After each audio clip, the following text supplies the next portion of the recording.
दही, छाछ, मक्खन, घी सब एक ही वंश के हैं, फिर भी सबकी कीमत अलग है, क्योंकि श्रेष्ठता जन्म से नहीं बल्कि अपने कर्म, कला और गुणों से प्राप्त होती है। सब कुछ सीखना ही ज्ञान नहीं है, कुछ बातों को नजरअंदाज करना भी ज्ञान है।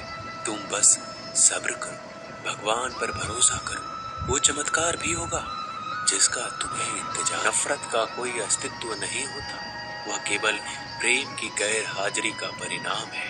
त्याग के बिना कुछ भी पाना संभव नहीं है, क्योंकि एक सांस लेने के लिए पहली सांस छोड़नी पड़ती है। रात नहीं होगा तो सुबह का महत्व नहीं होगा, दुख के बादल नहीं आएंगे तो सुख का अनुभव ही नहीं होगा। जिस दिन आपने ये परवाह छोड़ दी कि लोग आपके बारे में क्या सोचते हैं, तो समझो उस दिन से आपने जिंदगी का आनंद लेना शुरू कर दिया है। तुम्हें खुद को तैयार करना होगा, खुद की प्रगति के लिए। ये मुझे समझे, काश वो मुझे समझे, इसमें आधी उम्र निकल जाएगी। जिन्हें समझना होगा वो दूर रहकर भी साथ होगा, जिन्हें निभाना नहीं वह पास रहकर भी बहाने ढूंढेगा। अच्छा है कि खुद के प्रयासों से आगे बढ़ा जाए। स्वर्ग में सब कुछ है लेकिन मौत नहीं, गीता में सब कुछ है लेकिन झूठ नहीं, दुनिया में सब कुछ है लेकिन किसी को सुकून नहीं, और आज के इंसान में सब कुछ है लेकिन सब्र नहीं। हारना, रोना कोई बड़ी बात नहीं, हर कोई हालात से हारता है और रोता है। बस कोई हार कर परिस्थिति को कोसता है और कोई उस विकट परिस्थिति से गुजर कर हंसता है, उभरता है। जब कोई समझे ही ना तो उसे समझाने की जरूरत ही क्या, जब कोई माने ही ना तो उसे बताने की जरूरत ही क्या।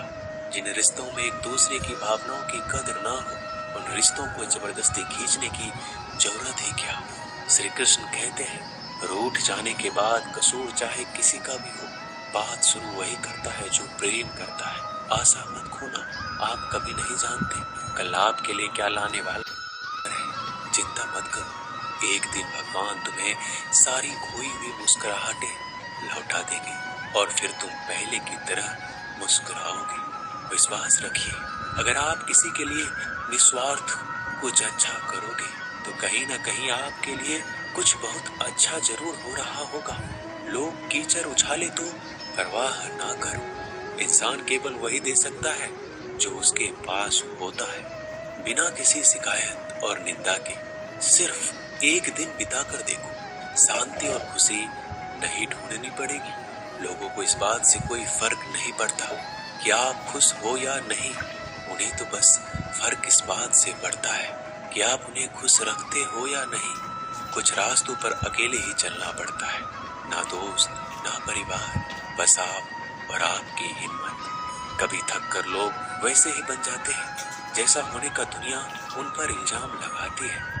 पागल होना भी जरूरी है, जिंदगी में समझदार लोग कहाँ खुलकर हंसते हैं। हमारे लिए कोई भी व्यक्ति कितना भी सुंदर या आकर्षित क्यों ना हो, लेकिन जीवन में आने के बाद मनुष्य हट जाता है। इसलिए कभी किसी को बार बार देखने को मन तरसता था, आज उसे देखने का मन नहीं करता है।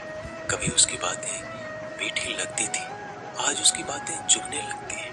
यहाँ दोष रिश्तों का नहीं मन का है, क्योंकि मन बहुत जल्दी उब जाता है। जब तक वो नहीं मिलता तब तक उसके लिए वो सोना है, लेकिन जैसे ही मिल जाता है उसके लिए वो सब मिट्टी हो जाता है। जिंदगी बोझ तब लगती है जब हर कार्य को ये सोचकर करते हैं कि इसे मैं कर रहा हूँ, बल्कि ये सोचे कि ईश्वर इसे करा रहा है। जल्दबाजी में किया गया विश्वास और मेहनत के बिना लगाई गई आस, इन दोनों का परिणाम धोखा ही होता है। जब तक हमारे पास कुछ धन संपत्ति है, कुछ गुण है, कुछ योग्यता है, तभी तक दुनिया हमारा आदर करती है। जब तक कोई मुंह पर बात ना कहे, यही समझना चाहिए कि उसने कुछ नहीं कहा। परिवर्तन प्रकृति का नियम है। एक जंगल में एक काला कौवा रहता था। वह अपने काले रंग से बहुत परेशान था। एक दिन वह महात्मा जी के पास पहुंचा। वो महात्मा जी बड़े चमत्कारी शक्तियां जानते थे। उनको प्रणाम करके काला कौवा बोला, महात्मा जी, मैंने सुना है आप रूप परिवर्तित कर सकते हैं। मैं अपने रूप से बहुत परेशान हूँ, मुझे रूप बदलना है। महात्मा जी ने कहा, दिक्कत क्या है? वो कौवा अपना दुख बताने लगा कि मैं काले रंग का हूँ, काले रंग से मुझे घिन आने लगी है। लोग मुझे देखते ही उड़ा देते हैं, अपनी नजरों के सामने रखना पसंद नहीं करते। कभी आपने देखा है किसी इंसान को कौवे को लाड़ प्यार करते? मुझे लगता है ये जो रूप है मेरा, मेरी खुशियों के आड़े आ रहा है, मुझे बदलना है। महात्मा जी ने कहा, ठीक है, तुमने क्या सोचा है, क्या बनना चाहते हो? कौवे ने कहा, मुझे हंस बनना है। महात्मा जी ने कहा, बस इतनी सी बात, अभी बना देता हूँ। लेकिन हंस बनने से पहले तुमसे कहूंगा कि एक बार हंस से जाकर मिल लो और पूछ लो क्या वो अपने जीवन से खुश है या नहीं। कौवे ने कहा, बात तो सही है। कौवा उड़ता हुआ हंस के पास पहुंच गया और जाकर पूछा, मेरे मित्र, मैंने सुना है आप बहुत खुश हैं, आपके पास सफेद रंग है। हंस ने कहा, तुमसे यह बेवकूफ भरी बातें किसने कह दी कि मैं खुश हूँ? सफेद रंग ही तो मेरे दुख का कारण है।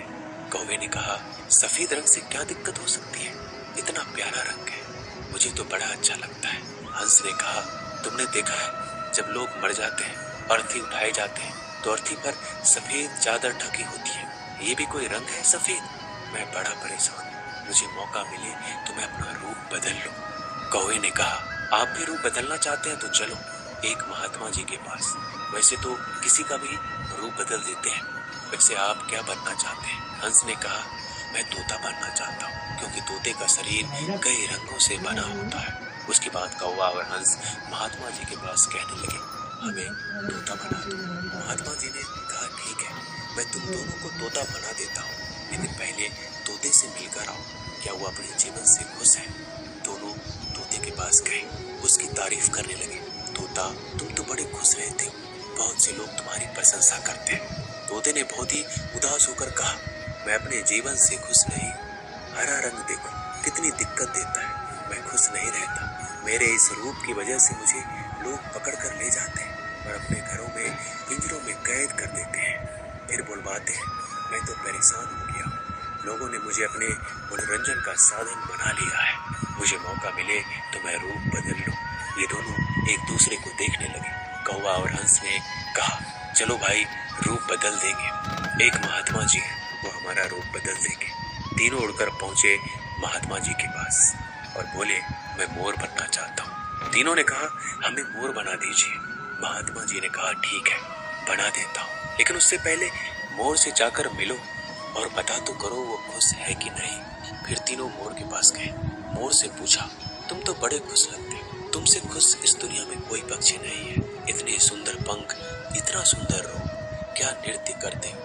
मोर ने कहा, भाई, यही तो दिक्कत है, यही तो परेशानी है। तुम्हें एक आवाज सुनाई दे रही है? तीनों ने कहा, हाँ, सुनाई तो दे रही है, ऐसा लग रहा है कोई इंसान हमारी तरफ आ रहा है। मोर ने कहा, यहाँ खतरा है, उड़ जाओ। ये तीनों उड़ गए और मोर वहीं रह गया। एक तीर आया और मोर को लग गया। मोर छटपटाने लगा और तीनों से कहने लगा, सुन लो, जैसे हाल में हो उसी हाल में खुश रहो। मैं इतना सुंदर हूँ इसलिए तो मेरा शिकार कर लिया जा रहा है, मेरे पंख ले जाकर शिकारी बेच देगा। मोर मरते मरते कहा, सुनो कौवा, इस दुनिया में सबसे खुश अगर है तो वो है तुम। कौवे ने कहा, कैसे? मोर ने कहा, तुमने सुना है कभी कोई इंसान कौवे को खा रहा हो? मुर्गी के बच्चे को खा लेता है, लेकिन कौवे को कोई नहीं खाता, और कोई भी कौवे को पिंजरे में बंद करके नहीं रखता और तुम्हारा शिकार भी नहीं करता। तुम बहुत सुरक्षित हो, तुमसे किसी का कोई मतलब नहीं, तो अपने हाल में खुश रहो। लेकिन दिक्कत यह है कि तुम दूसरों से तुलना करने लगते हो और दुखी हो जाते हो। ये कहानी इन पक्षियों की नहीं, हमारी है। हम जिस हाल में हैं, हमें खुश रहना सीख लेना चाहिए। अगर तुलना करते रहोगे तो तुलना का कोई अंत नहीं होता। तुलना हमारे सुखों का अंत कर देती है। याद रखना कि सूर्य और चंद्रमा दोनों का अपना महत्व है, लेकिन तुलना नहीं की जा सकती। दोनों में से जिसका समय आता है वो तभी चमकता है।